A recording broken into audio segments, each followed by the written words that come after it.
자들이 나와 수종드니라. 아멘. 요즘 시험 기간이라서 그런지 교회에 보면은 시험 공부하는 친구들이 종종 있습니다. 시험에서 가장 중요한 것은 무엇일까요? 좋은 점수를 받는 것이고 또 혹은 통과하는 것이죠. 그래서 또 시험에서 그것만큼 중요한 것이 있습니다. 뭐냐면은 같은 문제를 틀리지 않는 것이 굉장히 중요합니다. 그래서 시험에서 자주 틀리는 문제가 있다면 그 문제를 하나씩 줄여가는 것이 중요한 거죠. 그래서 시험을 치든지 운동을 하든지 예전보다 조금씩 점점 좋아지는 것이 우연히 좋은 결과를 얻는 것보다 훨씬 더 중요합니다. 그래서 시험 성적이 좋은 학생들을 보면은 공통적으로 하는 것이 있습니다. 많은 선생님들이 숙제로 내어주시는 건데요. 바로 오답 노트입니다.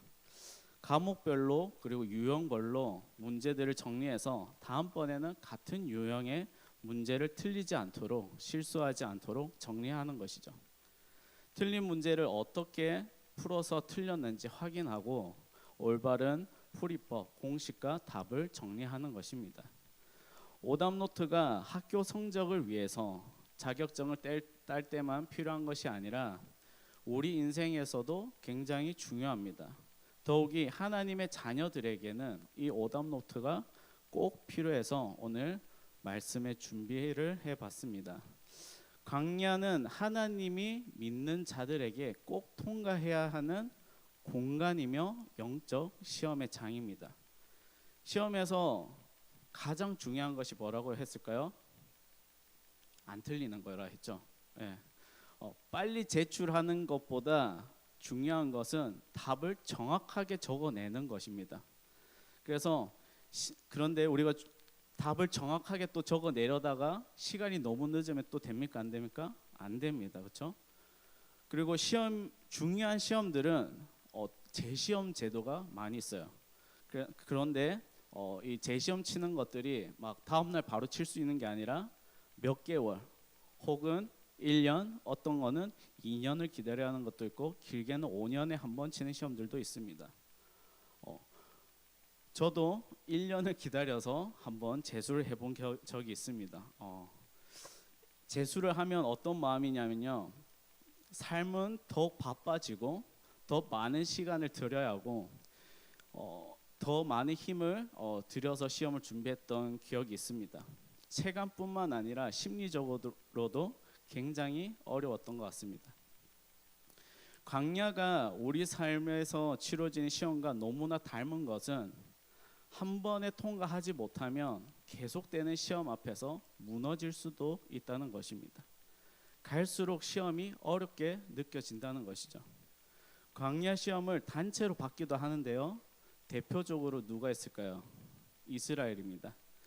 이스라엘이 홍해를 건너고 광야를 건너서 순조롭게 가나안 땅에 도착했었던 적이 있습니다. 그렇죠? 그래서 정탐꾼을 보내고 40일 동안 정탐을 합니다. 그런데 돌아온 갈렙과 여호수아와 달리 다른 10명의 정탐꾼들은 이런 말을 합니다. 민수기 13장 32절 33절인데요. 여러분이 읽어보도록 하겠습니다. 시작.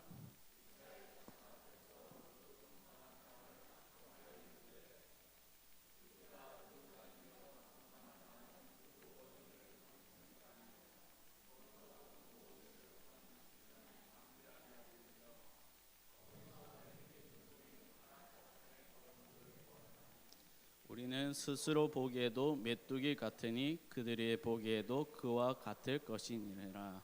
아멘. 그건 나중입니다. 네. 네. 이스라엘 정탐꾼 10명이 얘기한 이것은 답일까요? 오답일까요? 오답입니다. 네. 이에 대해서 민수기 14장에서는 그 오답에 대한 결과를 얘기합니다. 제가 읽겠습니다. 너희 자녀들은 너희 반역한 죄를 지고 너희의 시체가 광야에서 소멸되기까지 40년을 광야에서 방황하는 자가 되리라. 너희는 그 땅을 정탐한 날수인 40일을 하루를 1년으로 쳐서 그 40년간 너희의 죄악을 담당할지니 너희는 그제서야 내가 싫어하면 어떻게 되는지를 알리라 하셨다 하라. 아멘. 그렇게 이스라엘 백성은 광야의 마지막 지점에서 재시험 처분을 받습니다. 그 기간이 몇 년이라고요? 40년입니다.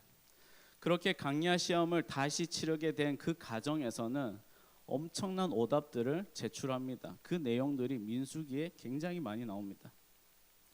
이스라엘의 광야 제수 생활은 그렇게 40년 동안 계속되는 것이죠. 이스라엘 광야를 보면 답답할 정도로 하나님께서 싫어하는 답만 골라서 얘기합니다. 그리고 심지어 같은 문제를 몇 번이나 틀리는지 모릅니다. 그런데 광야는 이스라엘만의 시험으로 끝나는 것이 아닙니다. 하나님 백성, 하나님 자녀라고 칭하는 자들에게는 반드시 통과해야 하는 곳입니다. 그래서 예수님을 나의 구조라, 하나님을 나의 아버지라 고백하는 분들이라면 모두 다 이 광야를 지나야 한다는 것이죠. 믿음의 경주에서 광야 코스는 필수 코스입니다. 광야라는 장소는 단순히 고난이나 시험의 장소가 아닙니다. 광야가 가지는 의미는 두 가지가 있습니다. 첫 번째는 하나님께서 허락하시고 인도하시는 하나님의 훈련소입니다. 그래서 하나님은 이스라엘뿐만 아니라 하나님과 동행했던 인물들을 광야에서 훈련받게 하셨습니다. 우리가 아는 모세가 있죠. 모세는 자신의 힘으로 했던 교만한 자였습니다. 그런데 광야에서 겸손한 자로 훈련하셨고요. 그리고 생명과 사명을 포기하려고 했던 엘리야를 새 힘을 얻는 장소로도 사용하셨습니다. 그리고 소년 다윗을 이스라엘의 목자로 변화시키는 장소로 사용하셨습니다. 신명기 8장 2절에 보면 하나님께서 광야를 보내신 목적에 대해서 설명하십니다. 우리 한 목소리로 읽도록 하겠습니다. 시작. 내 하나님 여호와께서 이 40년 동안에 내가 광야의 길을 걷게 하신 것을 기억하라. 이는 너를 낮추시며 너를 시험하사 내 마음이 어떠한지 그 명령을 지키는지 지키지 않는지 알려 하심이라. 아멘. 즉 광야는 그 옛날 이스라엘이 그래하였듯이 하나님께서 보내시고 허락한 곳이다라는 것이죠. 동시에 사탄의 유혹이 가득한 곳입니다. 상벌이 있는 테스트나 그리고 유혹이라는 템테이션이 공존하는 장소가 바로 광야라는 것입니다. 그래서 통과하는 과정에서 연단이 있으며 큰 상이 있지만 통과하지 못하면 계속되는 어려움으로 힘들어집니다. 똑같은 문제를 계속 난이도를 올려가면서 괴로워하는 분들이 참 많습니다. 그런 분들을 위해서 2000년 전에 예수님께서는 몸소 오답노트를 완성해 놓으셨습니다. 아멘. 네, 그 각 유형별로 시험 문제를 3가지로 정리해 놓았습니다. 오늘 이 말씀을 통해서 이제 광야를 통과하는 저와 여러분이 되시길 소원합니다. 예수님께서는 이스라엘이 홍해를 건너 광야로 가듯 그렇게 들어가십니다. 하나님의 아들이신 예수님은 세례를 필요로 하는 죄인들의 현실을 공감하시면서 친히 세례를 받으시고 그 후에 광야로 들어가십니다. 그렇게 들어가신 예수님의 첫 번째는 무엇을 하십니까? 40일 밤낮으로 금식하십니다. 과거에 이스라엘이 광야에서 40년과 그리고 예수님의 이 금식 40년을 의도적으로 대조하고 있다고 보면 됩니다. 이렇게 하시면 과거 이스라엘과 지금 예수님을 대조함으로써 참된 하나님의 아들의 정체성을 보여주기 위함입니다. 과거에는 말씀에 불순종함으로 실패했던 하나님의 아들 이스라엘과 현재는 순종함으로 승리하는 하나님의 아들 예수님을 동시에 보여주고 계신 것이죠. 그렇게 지금을 살아가는 우리들에게는 이것이 오답노트로 적용되는 것입니다.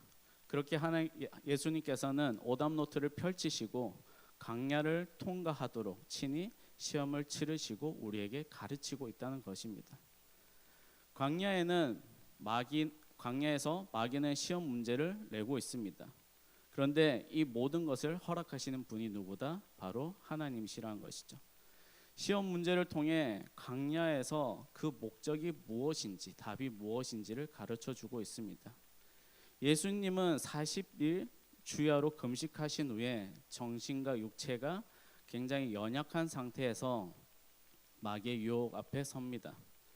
마치 연약한 우리의 모습을 떠올리게 함과 동시에 40일 동안 철저하게 준비하신 모습을 우리에게 보여주고 계십니다. 그렇게 첫 번째 시험은 무엇입니까?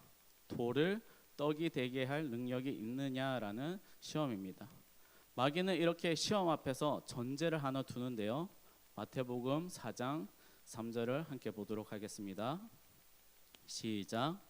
시험하는 자 예수께 나와서 이르되 내가 만일 하나님의 아들이거든 명하여 이 돌들로 떡덩이가 되게 하라. 뭐면은 하라고 하죠? 내가 만일 하나님의 아들이면은 이 돌을 떡덩이가 되게 하랍니다. 하나님의 아들이면 기적을 베풀어 보라는 것이죠. 여기서 기적을 베푸는 것은 예수님 스스로가 줄이신 현실을 해결하는 것입니다. 물론 예수님께서 이런 기적을 못 이루실 분이 전혀 아니시란 거죠. 하지만 이 질문이 문제가 되는 것은 지금 예수님께서 광야에 보내심을 받은 이 전제가 뭐라고요? 하나님 아들이다라는 것입니다.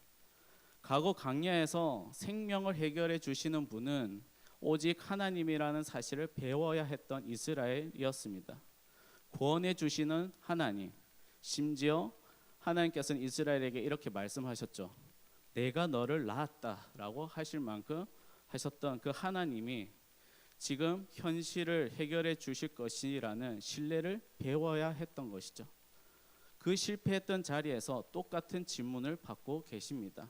만일 하나님의 아들이거든 명하여 이 돌덩이를 떡덩이로 되게 하라. 예수님께서 진정 하나님의 아들이라면 지금 굶주리는 이 현실을 하나님께서 해결해 주실 것이다. 신뢰하는 것이죠. 광야로 보내신 이도 하나님이시고 굶주리게 하신 이도 하나님이시라는 것을 신뢰하는 것입니다. 그러면 누가 이런 고백을 할 수 있을까요?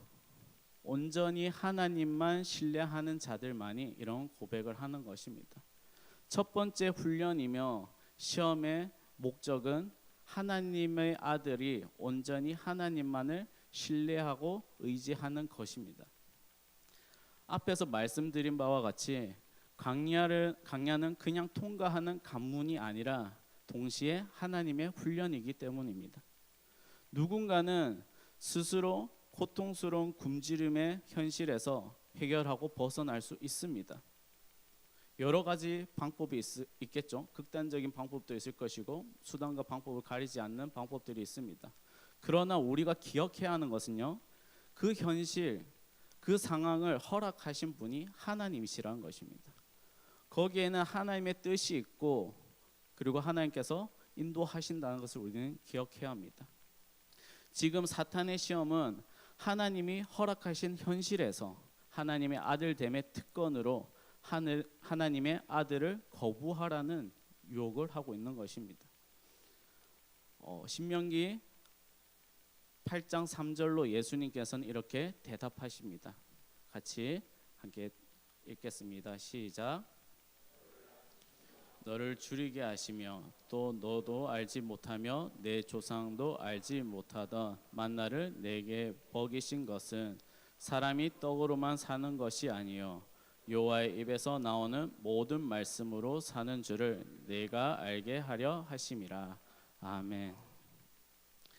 사람이 살기 위해서는 떡이 필요합니다.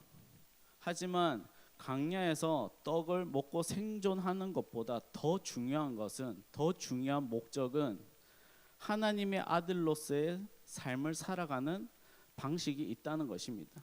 그것은 하나님의 말씀에 전적으로 순종하여서 하나님 보호 아래서 사는 삶입니다. 한 가지 예를 들어 봅시다. 직장에서 나를 극심하게 괴롭히는 사람이 있다고 생각해 봅시다. 뿐만 아니라 업무는 가중되고 상황은 계속 악화됩니다. 나뿐만 아니라 모두가 힘듭니다. 근데 심지어 소통마저 되지 않는 상사의 반응들, 누구나 한 번씩 겪어볼 만한 최악의 상황입니다. 그렇기 때문에 보통 이것을 우리는 광야라고 생각하지 않습니다. 인식조차 못하고 넘어가죠. 그냥 일은 해야 하는 것이고 가중되는 업무는 열심히 하다 보면은 언젠가 없어질 테니 버팁니다. 스트레스 받으면 어떻게 합니까? 운동으로, 먹는 것으로, 쇼핑으로, 누군가는 술이나 다른 것으로 이겨보려고 합니다. 그것은 어디까지나 이 땅을 살아가는 자들의 방법입니다.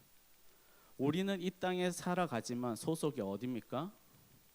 하늘이죠. 우리는 강야에 있든지 어디에 있든지 하나님의 뜻을 이루어가며 살아가는 하나님의 자녀라는 것입니다.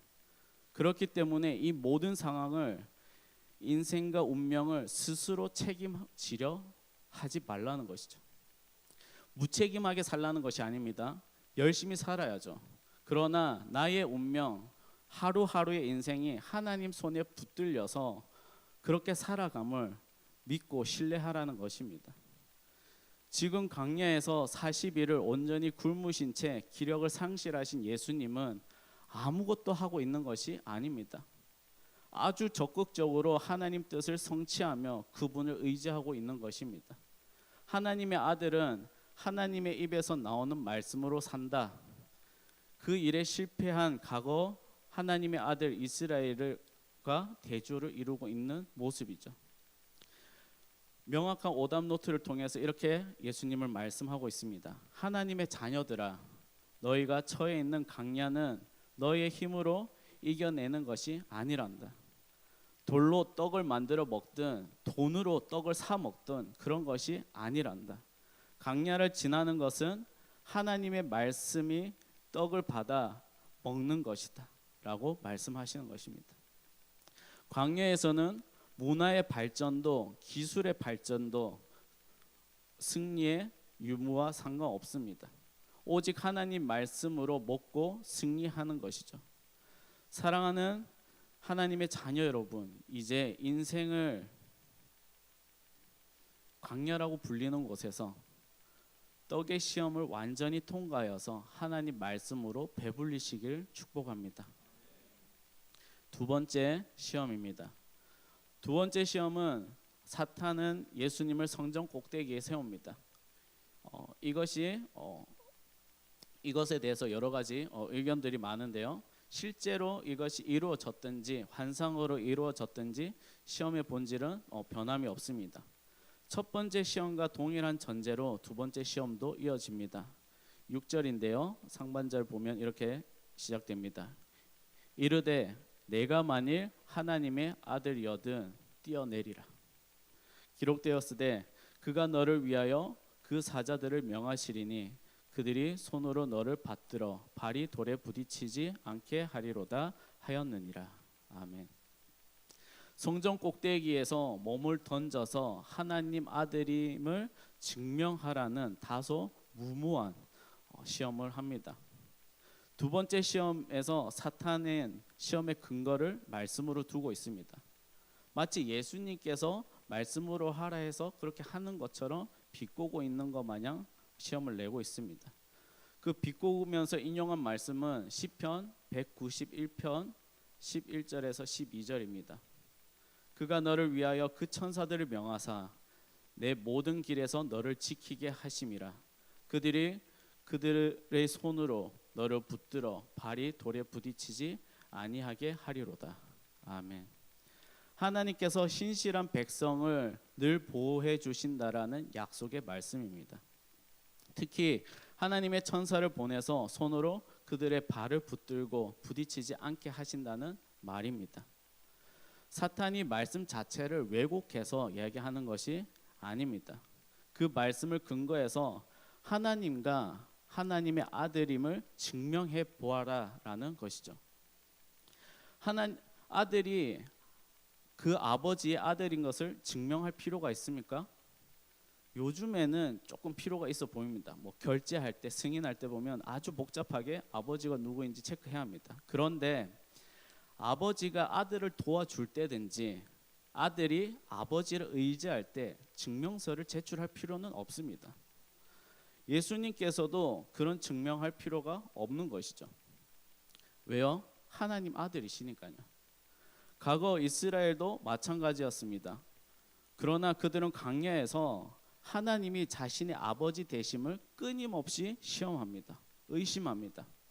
시험에 대해서 명확하게 예수님께서는 신명기 6장 16절에 이렇게 인용해서 말씀하시는데요. 제가 읽겠습니다. 너희가 마사에서 시험한 것 같이 너희 하나님 여호와를 시험하지 말고, 하나님을 시험하지 말라고 합니다. 근데 이 인용한 말씀에서 보면은 어디에서와 같이 시험하지 말라고 합니까? 마사라고 합니다. 이스라엘 백성이 마사에서 두 번째 시험을 실패했다는 것이죠. 출애굽기 17장 7절에 보면 좀 더 명확하게 말씀하고 있는데요. 여러분이 한번 읽어보도록 하겠습니다. 시작.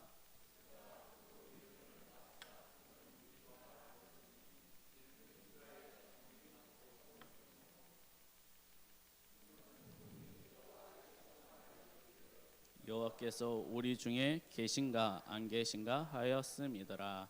아멘. 이스라엘이 마사에서 하나님을 시험하는 내용의 배경입니다. 이스라엘은 하나님이 과연 우리 가운데 계신가, 과연 도울 수 있는 분인가, 그럴 힘은 가지고 계셨는가, 나의 상황은 알고 계시는가 계속 시험합니다. 물이 없어서 하나님을 시험하고요, 물이 있는데 써서 하나님을 시험합니다. 그리고 물이 또 막고 있어서 하나님을 시험합니다. 그렇게 과거의 하나님의 아들들은 광야에서 실패하는 모습을 보여줍니다. 지금 하나님의 아들 된 예수님께서는 똑같은 상황에서 하나님 시험하기를 포기하십니다. 그러면서 하나님 아들됨을 증명하고 계신 것이죠. 어떤 시험에 있어서도 하나님의 관계는 변함없다라는 확신이 있어야 합니다. 어떤 하나님의 아들로서 광야를 통과할 때 그것이 필요하다는 것이죠. 우리 가운데 이런 신앙이 필요합니다. 그리 아니하실지라도 라는 신앙이 우리에게 필요합니다. 저는 이 말씀을 준비하면서 말씀을 선포하면서 한 가지 걱정을 했습니다. 저와 여러분이 말씀을 듣고 설교를 듣고 기도하고 저문을 나가면서 다시 하나님을 시험할까 두렵다는 마음이 들었습니다. 하나님의 말씀이 나에게 전혀 상관이 없는 그때 모습으로 돌아갈까라는 두려움이 조금 있었습니다. 그래서 이번 한 주간 말씀을 준비하면서 하나님께 질문했습니다. 하나님, 저는 하나님의 말씀을 전합니다. 그리고 많은 목회자들도 하나님의 말씀을 전합니다. 그런데 왜 이렇게 변화가 일어나지 않습니까? 왜 계속 하나님을 시험합니까? 말씀을 전하는 자가 문제입니까? 아니면 전하는 말씀이 문제입니까? 그럴 리가 없지 않습니까, 하나님?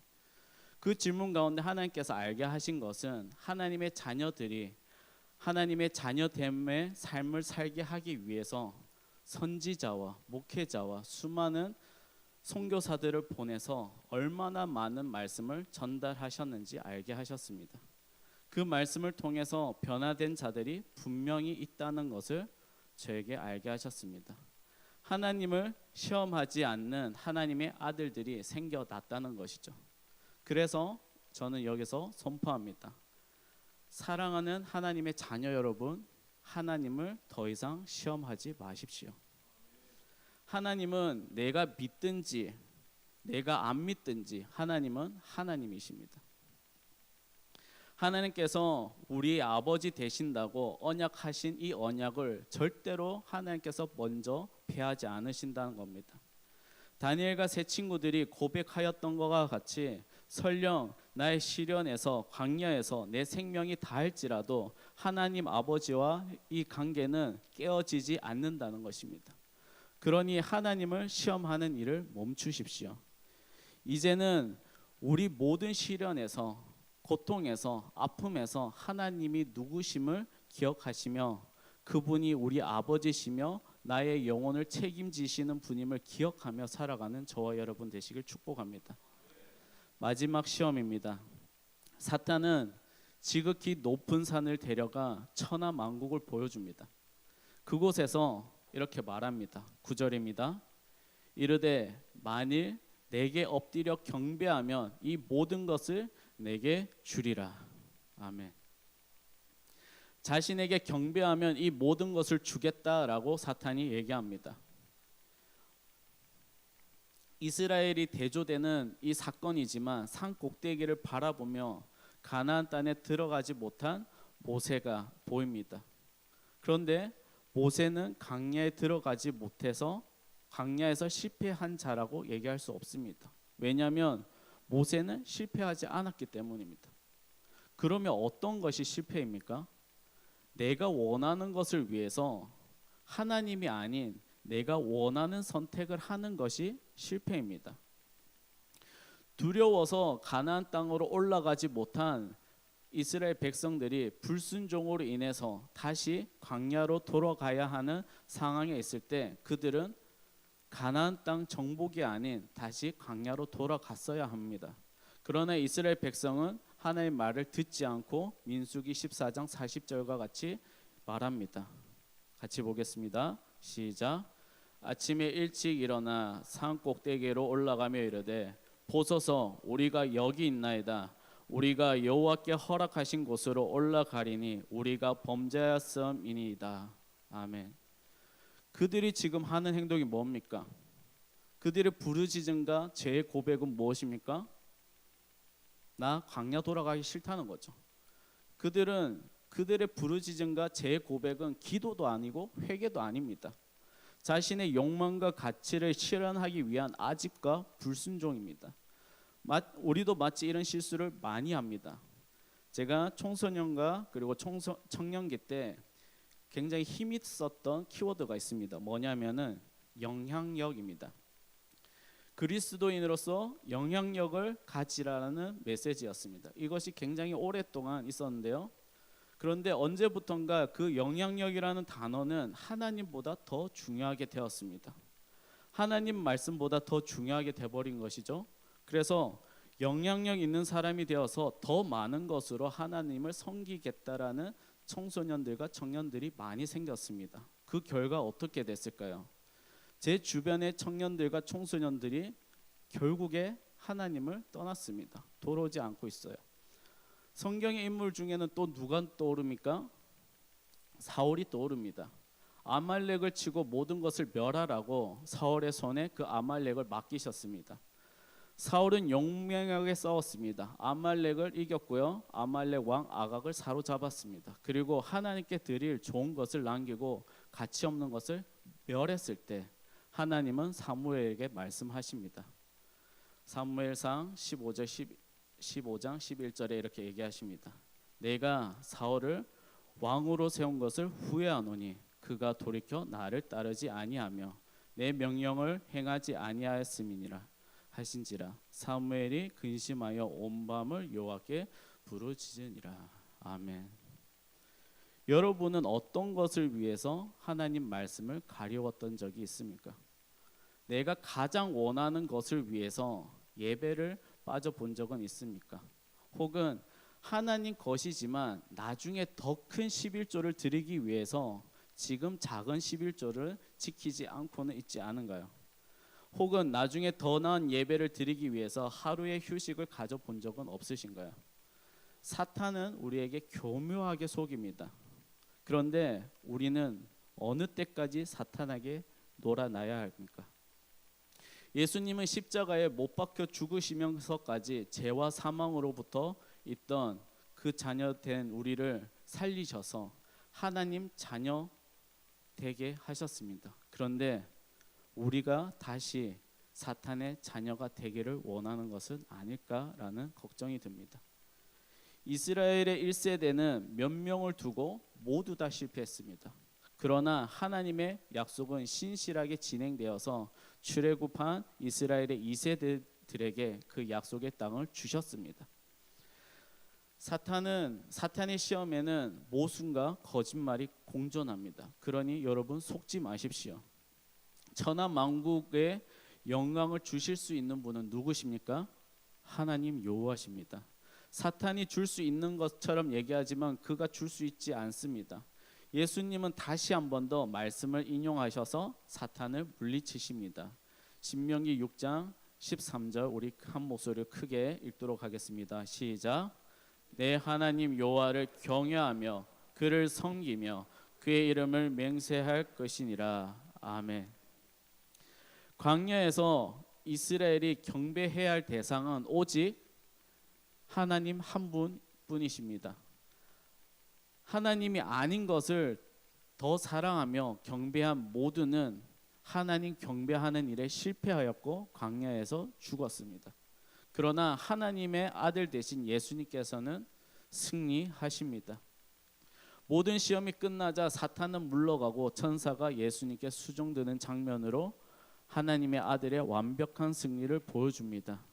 우리가 그런 모습으로 천국에 들어갈 줄로 믿습니다.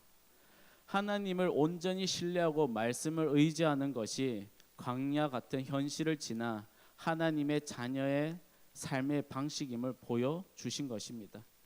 사랑하는 성도 여러분, 이제는 광야 시험에서 그만 재수하시길 부탁드립니다. 이스라엘의 아들됨을 실패한 자리 광야, 그곳에서 예수님께서 승리함으로 하나님의 아들됨을 증명하셨습니다. 이제는 우리가 하나님의 자녀됨을 증명해야 할 때입니다.